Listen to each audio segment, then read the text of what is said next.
beautiful, nice, like warm kind of summer day it is, right? It is gorgeous outside. I couldn't decide if I wanted to put on some Daisy Dukes or a skirt. So I just said, I'm gonna put on a skirt since I'm coming to the show and be nice. But I want to thank everybody for tuning in to the Roses Wishes. We're here every Wednesday night from 6 to 7. Make sure you guys check your local time zones so you guys can tune in with us. We got some very special guests tonight. I got my wonderful, wonderful, wonderful over there co-host in the building. What's going on, Mr. Rams? Man, listen, it's a blessing day today. We're doing a lot of stuff today. We are. This is a busy day. This is a busy day. We got Mr. Chris Brown on the show, my buddy. Man. I be in there watching him play pool in the Blue Nose. He be in a lot of places. Positive guy. So I said, Chris, I want you to come on the show with me. He said, no problem, bro. You know what I'm saying? So, when we leave from here, we going to the Blue Nose. It's a pre-Mother's Day. We gonna say whatever, it's Blue Nose. We got DJ P, Marcus, me, Chuck, DJ Express, you, Sean Robinson from the West Side that mixed with the Hot Mix 5. That's my brother. I know the people. Y'all can't count me out. I'm coming back. They trying to count me out, Chris, man, on the DJ side. Can't do that. That's you know what I'm saying? I've been doing that for years. Ronald Anthony Miller. Thank you, Chris. Okay, thank you, sir. Please, thank you. Big brother, can I get that handshake? Oh, yeah. And I said, I'm going to bring my brother on this show if I got to drag him. We're going to be fighting. And I know he been on the police force for 40, 30 years. And he got, a lot to tell. And then, we just want to make this show creative where we talking about putting them guns down, the violence, and us being family again and respecting one another, not being a damn hater. I hate that. Let's go with the show. All right, y'all. So we are going to get the show started. So Ronald, we have some like talking points for Yolanda. So questions that's already like pre-written. Okay, and Chris gonna follow behind her. Yeah, I told her normally we go off the dome, but that's how she want to do her format, so we gonna let her do it. Okay. And announce who she is. I see that beautiful face. I'm natural. We can be all natural. I'm looking at that face, boy. That face is beautiful. Look at that, like, whoa. Okay. All right. How you doing, Miss Yolanda? I'm doing good. And I'm interested in going to this event that's happening after this radio show. I'll be dropping down and might do some poetry myself. Well, we got her with the mic. She do her thing, and I'm gonna make her the coldest poetry out, because I'm gonna tell you something that I'm doing, something that ain't no poetry did. I ain't gonna tell you yet, but I'm finna put an album out. I'm putting the album out for her. I'm doing it. Okay. Because I'm an ex-DJ and I know how to put it with her lyrics and everything. I'm gonna make that album blow all them out that's hating on her. I got this here. Let's move on, big bro. I love my people. That's why he on here. I love him. This guy, hey, we good. Ain't no problems with us. They got a show too. A lot of people got a show, in this building. Earl right there. We want to thank him for coming on. Let us come on every Wednesday and then Thursday with him. We just want to go with the show. Y'all tell what we doing. My biggest thing is putting the guns down and the violence between black folks, because we're on the news every damn day. Now, this is a police officer that been here for 30, 40 years. Yeah, I did 30 years in Maywood, 28 and a half as a cop and 2.5 as a dispatcher in law enforcement. Then I did 9 with the state of Illinois. So it's a blessing just to be here. So I appreciate the invite. Thank you very much. And as we move on and the things that you guys want to talk about or highlight, let's go. Let's go. All right, let's go. Yes. I like that face, though. Look at it. Thank you very much. Okay. Thank you. Hopefully it'll help end gun violence. That's what I'm saying. Well, that's what we on. We on. You just face for that. Well, my name is Yolanda Androzo. People call me Yo. And I am the executive director of One Aim Illinois, which is a nonprofit organization here. I work remotely. We organize across the state of Illinois to end gun violence, and we educate, advocate, and organize to that end. So that is our mission. And we've been around since the 1990s. And we were birthed out of a need to counter the gun lobby, which is highly responsible for just for putting guns out on the streets here in Illinois. And out of that movement came a coalition of 200 plus organizations that work together to combat this, this gun violence crisis. Because as we know, it's the number one killer of children across Illinois and across the country. So I've been with the organization for a couple of years. I'm dedicated to the movement. I personally have been impacted by gun violence. I've worked with young people who are incarcerated, and you see the impact of this crisis on either end, right? Whether it's our young people picking up a weapon, a firearm, to hurt or kill someone, and then they themselves are incarcerated, or or in a grave, and it's extremely sad. And I've worked the West Side, South Side, and also in Los Angeles with communities that are just dealing with the systemic poverty, really, and those root causes that are at the core of why we experience gun violence in Illinois and across the country. So our organization, we have a survivors council, and we work with survivors who experience that trauma of everyday gun violence.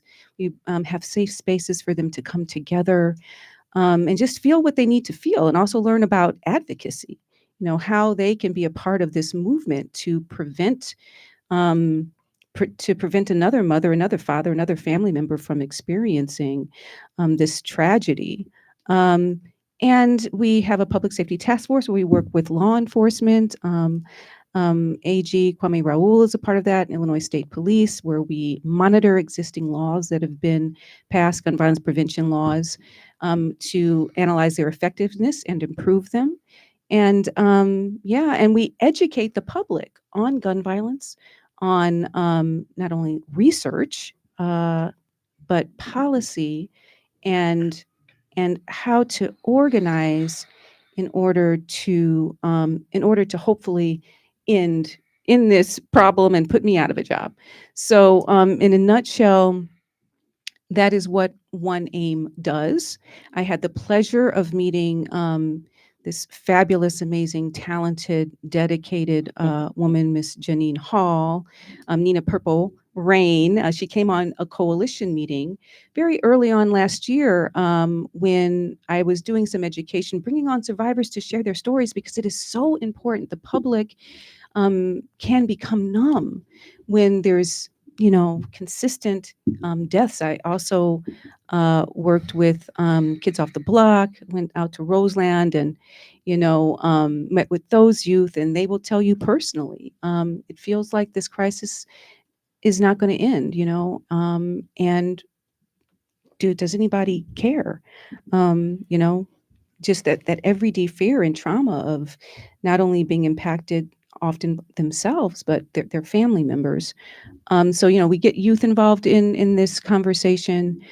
We recently went to Springfield for the Yes. Illinois Advocacy Day. We partnered with Moms Demand Action, and then brought many coalition members to Springfield to advocate for policies that our coalition has deemed worthy of trying to pass, gun violence prevention policies. And one of those is called Karina's Bill, which is named after Karina Gonzalez, who was shot and killed by her husband and her daughter, Daniela. Her 15-year-old daughter, Daniela, was also shot and killed. Her son, Manny, was shot. I'm so grateful that he lived.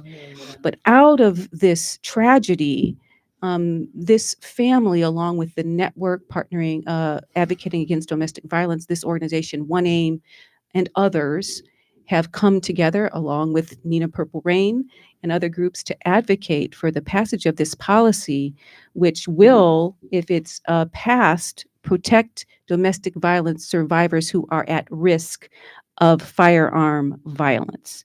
So this policy clarifies and strengthens the law to require a firearm to be removed when a domestic violence survivor is granted the firearm remedy in an order of protection. You would think that that always happens, but it doesn't. It's not always, Right, black and white. It's not always clear. So this would strengthen the law to require that firearm to be removed and from the home, taken away from that abuser. It also clarifies the existing language in a statute for a judge to issue a warrant when granting the firearm remedy to allow for consistent removal of that firearm, that enforcement across the state. This is also very important. It closes a loophole in the current statute by barring the transfer of ownership of that firearm when the firearm remedy is granted. And it adds dating partners and ex-dating partners to that list of petitioners in the firearm restraining order process. So this is our main policy. There are others that we're advocating for, like the Homicide Victims Families Rights Act and the Homicide Data Transparency Bill.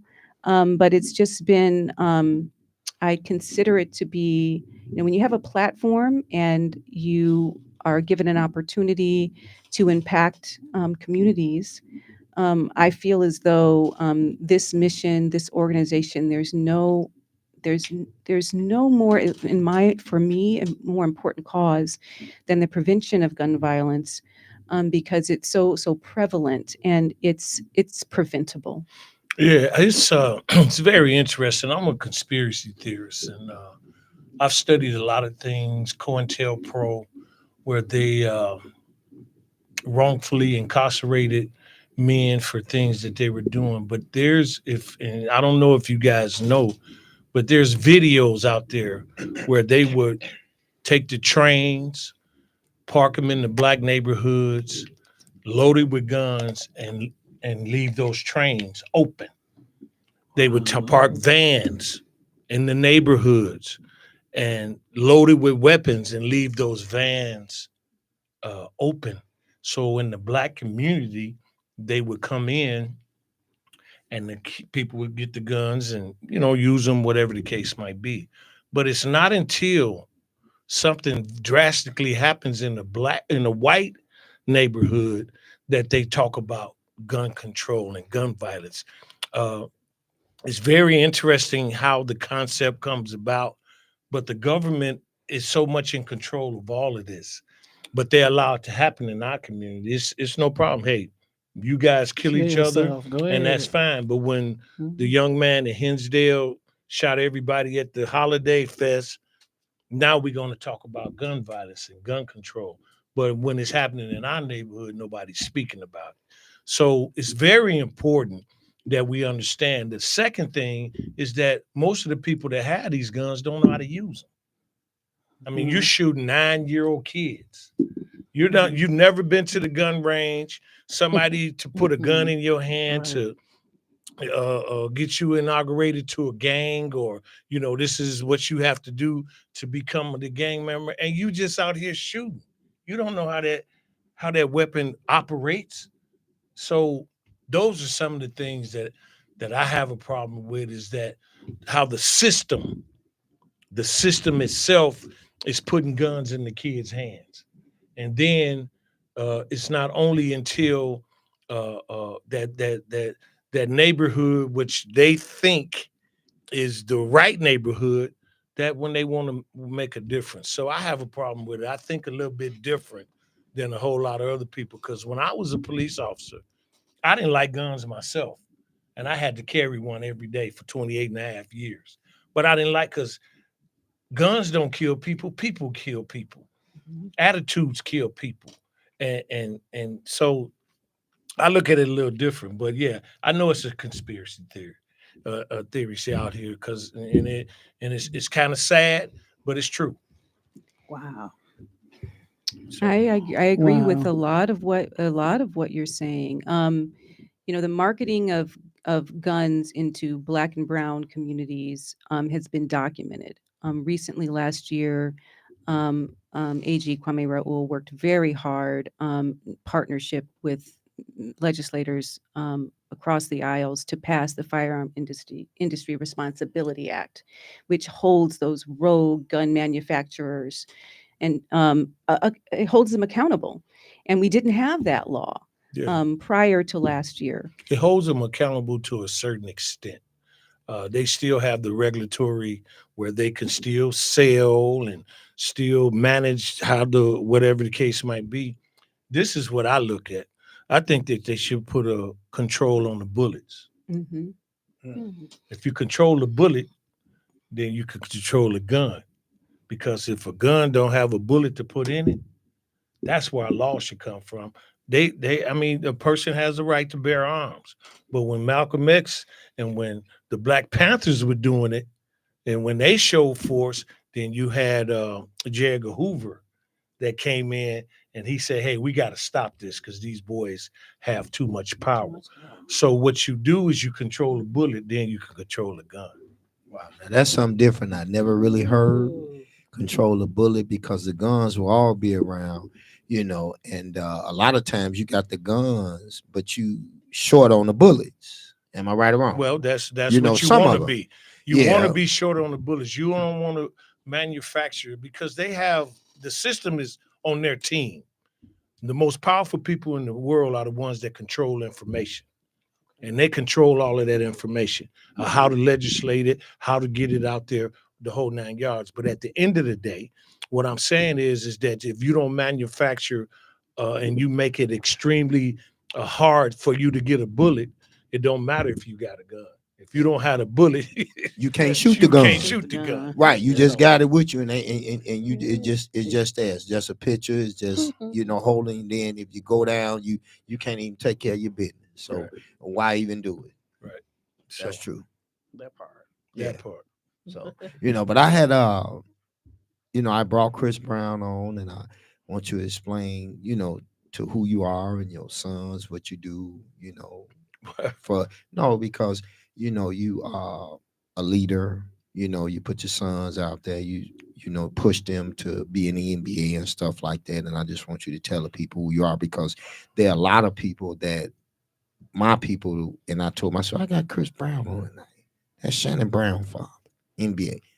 I know you don't talk about that because you do you. Yeah, without them, it's okay. But as a parent, and you their father, you their parent. As a parent, it's my job to support my kids, and as any parent out here, it's very important that whatever your kids are trying to get into, sports or chess or education, whatever they're doing, as a parent, you're supposed to support them because they didn't ask to be here. And by them not asking to be here, that means that if they choose a journey that they want to do, as a parent, I'm supposed to support them. So my kids were blessed to get that advantage, get that opportunity to go. But as a parent, I had to put them in the park district. I had to put them in the different organizations where they could play basketball, AAU, all of that. And that's where a lot of the parents that I commend totally is just supporting your kids. You don't get an award for that. That's your son, that's your daughter, whatever. There's no award for that. But if they turn out to be successful, that's on them, because that's what they wanted to do. My job as a parent was just to put them in a position. So now when you talk about the guns and control, a parent has the right to go in their kid's room and see what they're working with. I mean, if nothing else, just, hey, man, what's happening? Have a conversation, whatever the case might be. But the guns are in the wrong people's hands. And I'm gonna say that again. The guns are in the wrong people's hands. These kids on the street don't even know how to use them. They're not qualified to use them. But the society, the government, they put them in their hands. So, but as you talk about kids, the same way. Find out what your kid is doing. Find out what he's up to. Find out who his friends are. Don't come home and tell me I was with Tony. Who is Tony? So I'm gonna ask you this, big bro. Did anybody during your travel of life and you developing your kids to be in the NBA, and playing college, did they ever come home and say, "Hey, Daddy, somebody tried to put some drugs and guns in my hand. What do I do?" Or they gonna never really say that anyway. Well, Because I got 89 kids, and they don't never say that to me. yeah. You know what I'm saying? I got 89. They don't say that to me. They don't say nothing. So I what I'm don't- saying to you. Yeah. Well, this is what it was. I was blessed to be surrounded around people that cared for me. And then when they knew who my sons were, they There you looked go. out for my sons at the same time. I wasn't able to be around all the time. I wasn't able to be on the street, but if you're going to talk about that part of it, gangs and street agents and all that got a lot to play with it because they see the kids play, so they want to give them $100 here, $100 there. Then you had to owe them for the rest of your life. So the play comes into it. So when I got people like Kenny Shannon and people that surround my kids and they make sure that they're straight when I'm not around, yeah, that's how I lived. I lived from the street. That's how I learned how to treat people from the streets. And what you saying is they covered you and your kids. They looked out for Just us. like my brother, my twin, DM Donald Miller, shout out to him. Whatever I did, my twin covered me. No Yeah. matter what I did, on businesses or whatever. Yeah. I had that bag, he had them guys. That's how you cover that. It all works together. Yeah. And I respect that, big bro, Yeah. because they knew that you didn't want that for your kids. Right. And when you didn't want that for your kids, they say, "Hey, you need to straighten this up because we heard XYZ." Right or wrong. Yeah. So then when you dealt with that. Yeah. So There you go. that's how you deal with it. You surround yourself with people that want to see you successful. You don't surround yourself with people that, want to see your kids hurt or you hurt or whatever the case might be. And like I tell people all the time, why should I go to a place where I got to carry a gun? If I got to carry a gun to the places I go, I don't need to go. Well, I'm gonna say this here, big bro. It's different now. Yeah, It's different now. They You better got stop that. they got That was- concealed carry, But but this is the problem. okay, You got concealed carry, and you got the gun in the wrong people's hands. But they passed that test, but some people are not thinking about the consequences of using that gun. See, okay. Go Now I'm gonna ahead. get off with something else all right. because you've been a police officer for years. What do you think about security guards that are out here at the clubs saying I'm a security guard with no badge and no gun? Turn that up. I need everybody to hear that. That's dangerous because I've owned clubs. My brothers and them, they've been with me on the clubs, Antoine, all of this. Let me tell you something. If I'm gonna pick you to be a security guard in my club, you better have a damn badge and a gun today. Because if them people shooting at us, you're gonna be running too. So how can you protect the 100 people I got in here? And you're a police officer. So I really don't need a flashlight cop today. I need somebody with a badge and a gun. Yeah, well, That's to slow down the mean- mess. Because if they see the badge and the gun when you coming in these parties, and me and you see each other in the clubs, right? And at the end of the day, we just there to have a good time as grown folks and all that. You'll see them young people, no disrespect, coming in, they clowning and arguing. We ain't up for that. You got to make sure when you own a club, you need the real thing to protect your license. I've been into that. Own clubs. I don't want no flashlight cop today. I want one with a badge and a gun. Because that mayor call you and say, I'm gonna shut this club down until further notice. Yeah, it's son. I mean, the game is the game. The game is real, and everybody playing it. But right now, when the people that's coming into the club, they got concealed carry. They got a sign they put on the door, no guns allowed. But they're not being searched like that.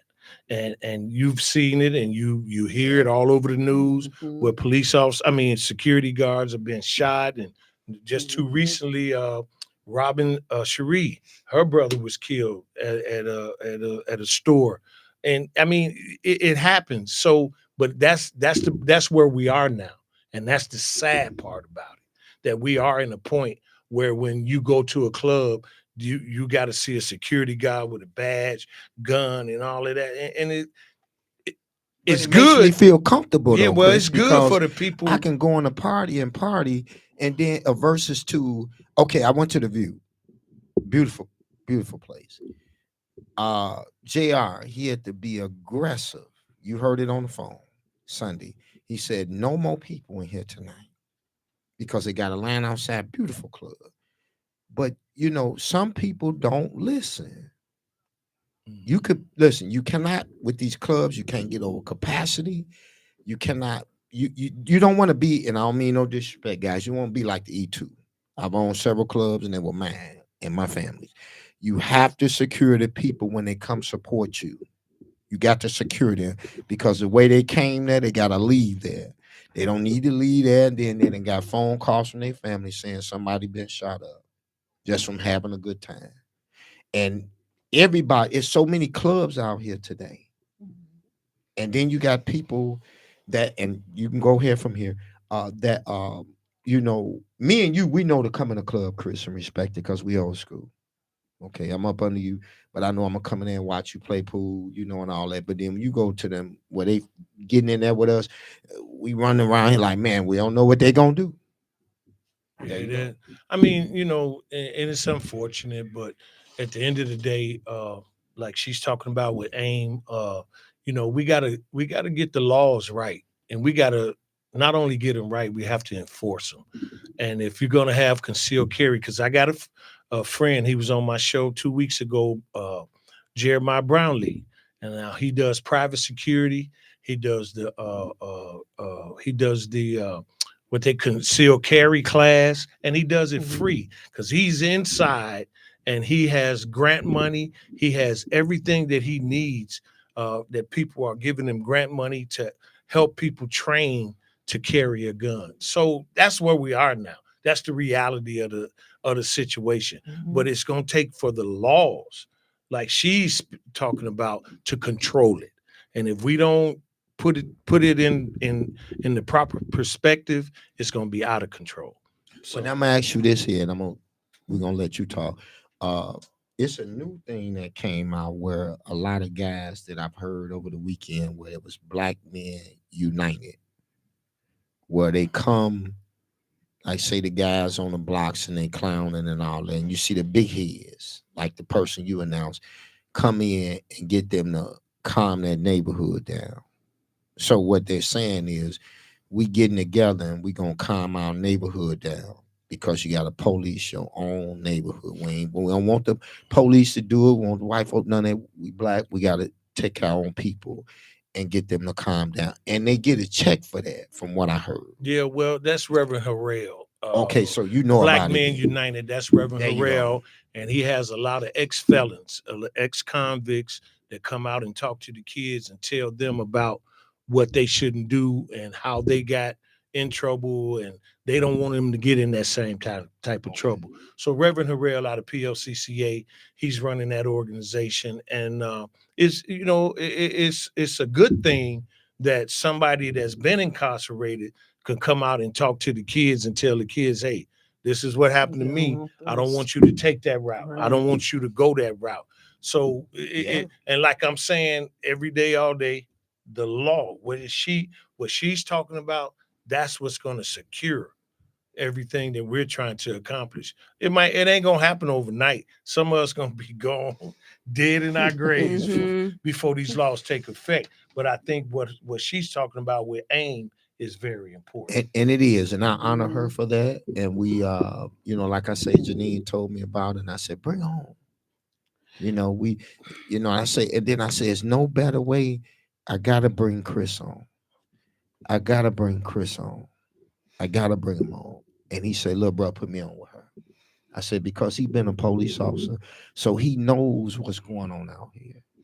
And it's very important that we need to stop this hating, stop all this, jealousy between black folks, running through these stores. Because if you own a store, you and your sons, and y'all work for it, like my brother Bugatti on that store, Fleet Club, they run through that store, you gonna feel some kind of way because y'all worked for that, Chris. Y'all work for that. And that's a lot of money in there, but you sell it to high top people, all that, and for them to, take from you, and you worked hard for that, and it's your own people, is wrong. We got to stop doing that. I know it's a lot of people out on the news now, but we the most out there. Every time I turn on the news at work, it's us out there. They ain't saying nothing about the other kind. Every old them, they do got a little violence, but not much as ours. So, and that's why I say, Chris, I want you to come on, because what I'm doing is a big thing where we can talk about this, but we got to get to that table, and we got to go in our neighborhoods and knock on these doors, because some parents know that their kids are out here robbing and stealing. They riding them around, take their mama to the store in a $200,000 car, and it ain't even in their name. It's stolen. That's wrong. But when she get caught up and they run them plates, she in jail. Hey man, I thought you was, doing your thing, and here it is, you in jail with your son. Don't know nothing about why you in there. But you in there. Mhm. And you trying to figure out how did he afford this $150,000 car? Am I right or wrong? Well, I But mean, yeah, it's true though. I see it. I see everything out here. Yeah, but see, the gun control. If that's what we're talking about, the gun control, and if you're trying to do that, it's going to take the laws, and I'm going to say that again and again and again, to control it, and through the resources that we have. It's just kind of sad how the system is set up for us not to win. And that's in a lot of things. What Now, you I'm gonna think? say something. I'm gonna let you get this here. I got the gun control part because you're a police officer, ex-police officer. Respect due to the work you put in and then what you do. Some people don't. They ain't had no license to carry no damn guns. They've been walking around with guns for years. They don't care nothing about that, about no gun laws. They walking around robbing you, True, robbing your grandmama. true. What the old lady in there getting gas, and and they robbing her, shoot her. Or the Remember, police we officer followed just that. got shot the other day. So and I understand and I respect the gun laws, but you got people that will not get a gun license, can't have a gun license because they're not mature enough, but they still carry guns. So we still got to go to our people and check them and say, put that down. Stop killing your people. You doing this My wrong. thing is this: if you see something, say something. If you see something, say something. You know how many people can save people's lives? Yeah. You know how many people can bring people to justice, but they just choose not to because it's the street code. I don't want to be a snitch. Snitches, bitches, snitches get whatever. Sorry, Earl. All that to me, that's just nonsense. If you can save somebody's life, why not do it? And I was saying, I kept watching that award money go up, go up, go up, go up. I said, yeah, they gonna wait till it get high enough, and then somebody gonna turn that guy in that shot that police officer. How long did you think they got you all on camera? I'm talking about a good picture of you too. How long did you think you was gonna keep running before you got caught? And all somebody got to do is be thirsty enough to let that money, and they turning you in for that money. That's crazy too. But it's crazy that you got to put a monetary amount on some help. But hey, at the end of the day, it worked. Just like They got what the killer off the yesterday, street. they within 10 minutes they robbed two liquor stores, not too far from each other. Within 10 minutes.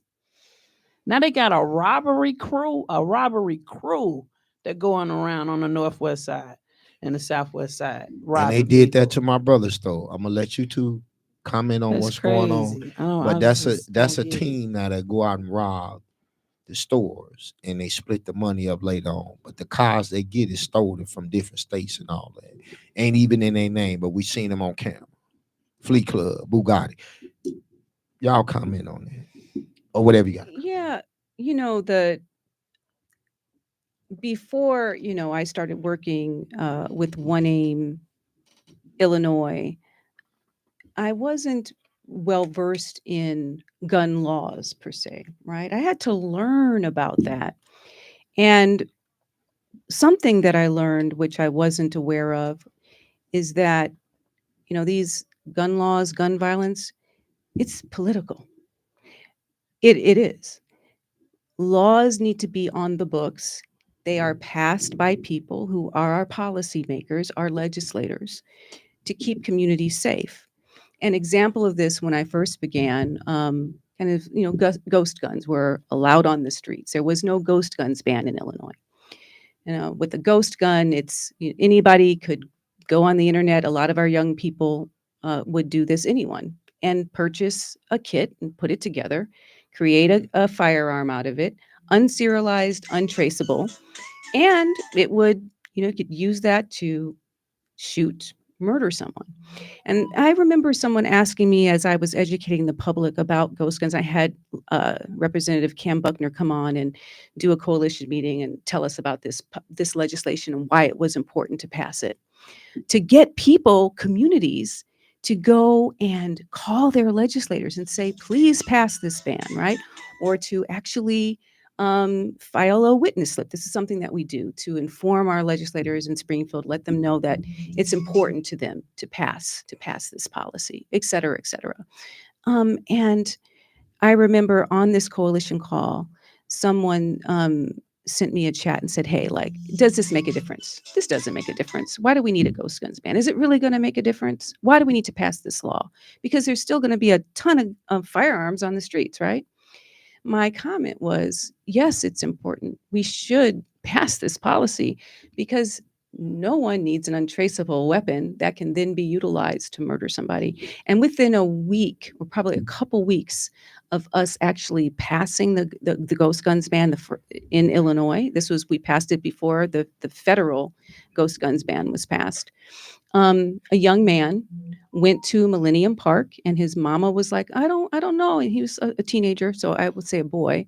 I don't want you to go. I don't want you to go. I'm worried about you. And he was like, Mama, I'll be okay. And he had a scholarship to go to college. He went to Millennium Park with his friends, and he was murdered. And he was murdered and killed with a ghost gun. Wow. And some of the youth that I work with in Roseland, or that I met with Roseland, we were working on a research project with these young people with another initiative, and it was Kids Off the Block youth and their program. Some of those youth knew this boy. So does it matter? Yes, it matters. The reason why advocacy is important is it takes you out of, sometimes we don't know what to do. It's a big problem. Gun violence is complicated. People always say it's a complicated issue, and it is a complicated issue, but people won't tell you what the complication is. And yes, some of it, as Chris is saying, is there are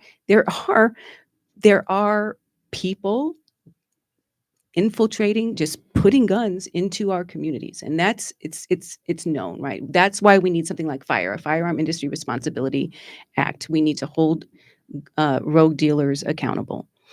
But at the same time, we have to, as our youth in Roseland were saying, like, there's this, we expect it, like, it's been happening so often. We expect it to happen. It'll never end.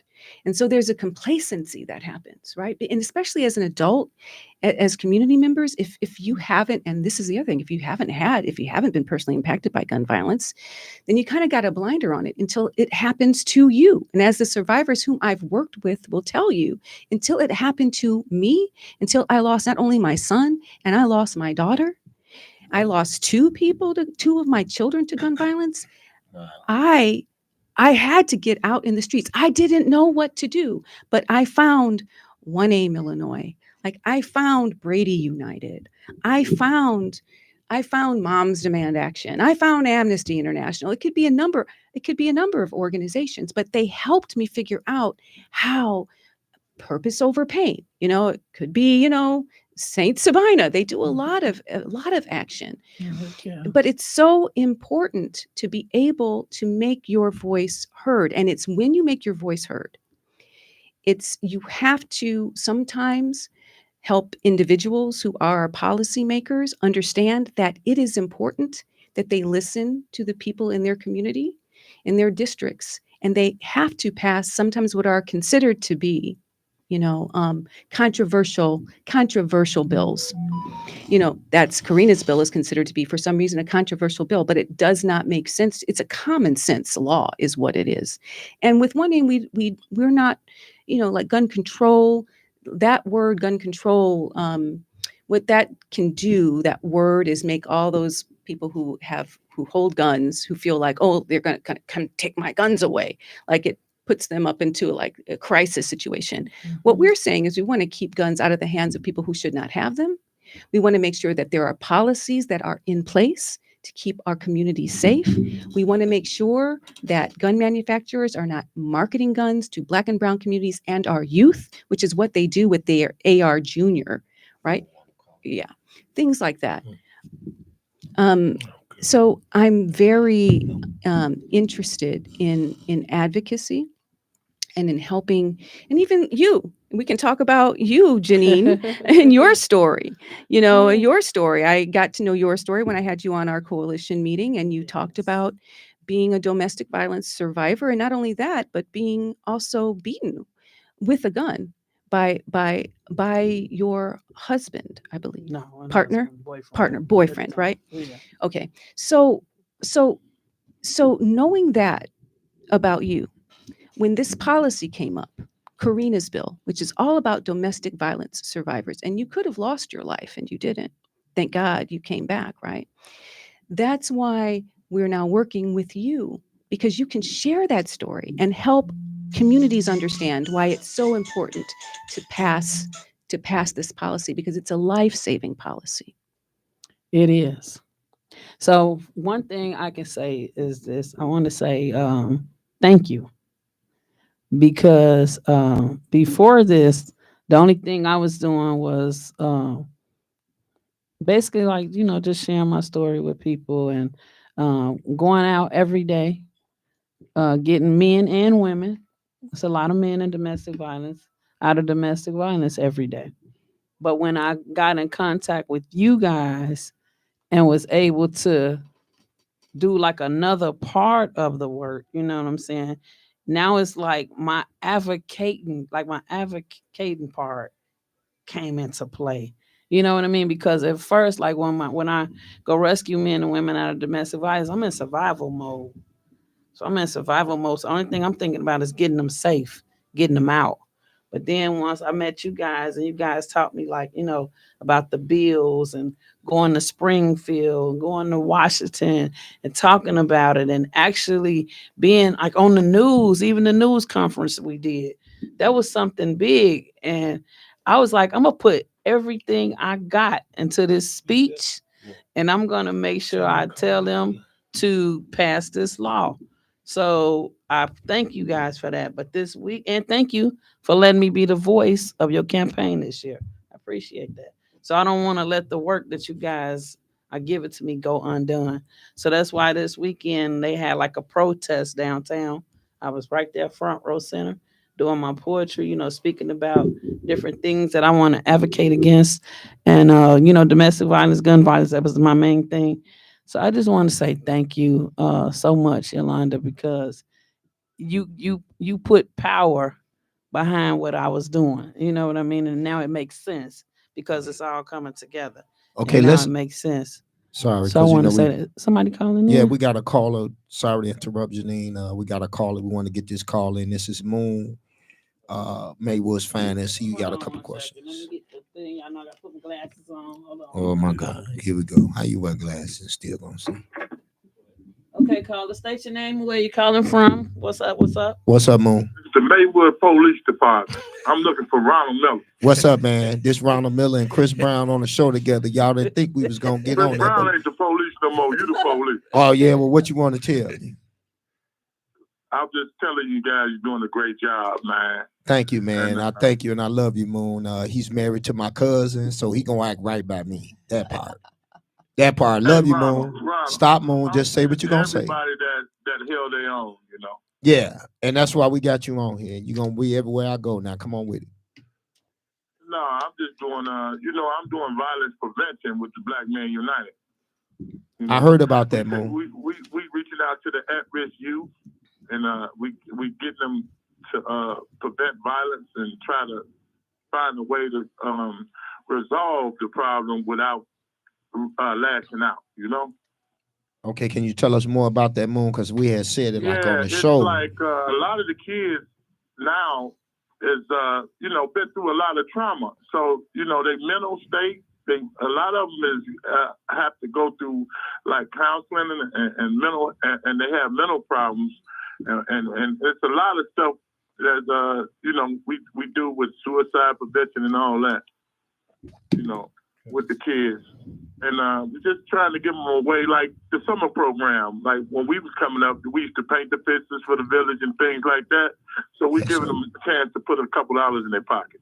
Yeah, and I remember when we had like summer jobs where we was working for the park district, and it kept us out of trouble, and that's a good thing. Yeah, we need to bring that back. PLCCA was doing it in the Cedar program. Now it's Pastor John Harrell and Reverend Bishop Porter at Proviso, the church on Proviso on 5th and Lee. Okay, so it's safe to say that Moon is involved with that, right? I'm involved with the whole community. I wear many hats, Ronald. I know that. I'm just messing with you. Me. But I know you're involved with a lot of things, Moon, and I was waiting for you to call in. I knew you was gonna call in. That's why I just texted. I want you to come out May 18th and support me at the Maywood Park District. I'm having a 3-on-3 tournament for the youth. I will, and I want you to support me at the Blue Nose tonight. Bring a couple skis, Coca-Cola and Sprite, and come out there and stand in that hot sun with me. I'm gonna bring some Gatorade. The Sprite gonna knock you out. We need Gatorade if you're playing basketball, Moon. You don't need no pop.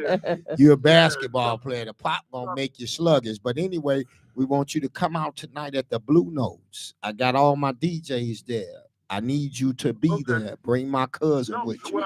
Well, Ronald, I can't promise that because after I get off work, I go straight home now. Okay, just stick your head in then.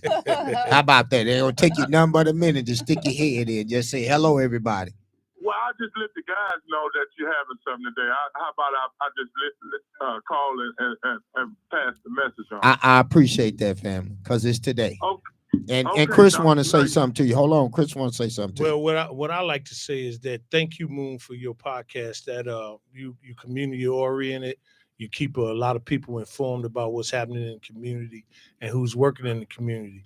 But the most important thing, the collaboration between the schools, the churches, the park districts, or whatever the case might be, will help the social service organizations. That's going to help educate our kids to try to keep them off the street. We need for them to have something to do. So I did enough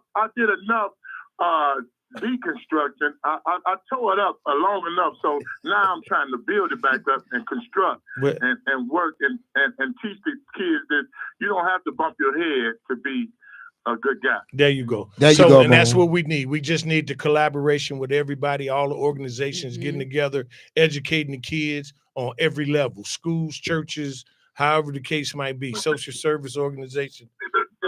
But thank you. And I'm gonna say this here, Moon, before you get off the phone. Thank you, Moon, for calling. Don't forget now. I got Family and Friends Day. Put the gun down. August 24th in the park. We did it last year. We tore it up. Which park? You were there. Park, Winfield Park. You was there Winfield. last year, Moon. Come on. Okay, listen. I'm collaborating with Trustee Miguel Jones and Isaiah Brandon. We having a Father's Day picnic.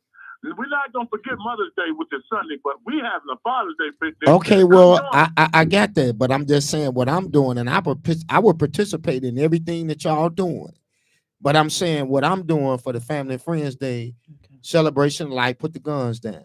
That's it. That's every year. You were there last year. You enjoyed yourself. Do you need me to bring anything? What do you need? I just need you to bring yourself. That's all. And my cousin. All right. That part. And bring your grill. Okay, cool. Yeah. I'll be there, man. All right, love, man. Am I gonna see you at 9:30 Sunday at the Rock Ages? I'll be there, man. You just not telling me I'll be there. Is that this Sunday? Yeah, you need to make sure you put on a suit this Mother's Day. I'll be there, bro. I'll be there. Don't worry. Rams Construction and Torn will be in the house, baby. Thank you so much for tuning in. Thank you for calling in, Appreciate big bro. you, man. Thank you. I'm gonna let you. You already welcome, man. You already know. Love you. Hey, don't forget to meet us down at the Blue Nose tonight. I know we gotta go. We run out of time. A lot of topics we talked about. Put them guns down. Let's be in a family. Okay. Listen, we'll be at the Blue Nose tonight. Time. Have a good time. Free food. This time be flying. So Thank you. It's time so fly thank when you. you have fun, man. That part. We want to thank Earl for letting us Yeah. come on every Wednesday. Thank Chris for coming Yes. out. I really We want to do. thank you for coming out. You know, you had a beautiful story. We got some big things coming up. We got some big shows coming out. Hey, we do our thing. And we're going to get on his show too, whether you like it or not. Well, I'm going to walk in the door and say, I don't care. You ain't put me on fly. I'm Well, getting on you anyway. we need advocacy. We need it. So go to And we got to support each other. 1aimil.org. We got to support That's each other, it. guys. We got to do that. Without There you go. doubt. Thank you, Chris Brown. I appreciate you. Thank That you. legend Like- around. Yeah, Thank you.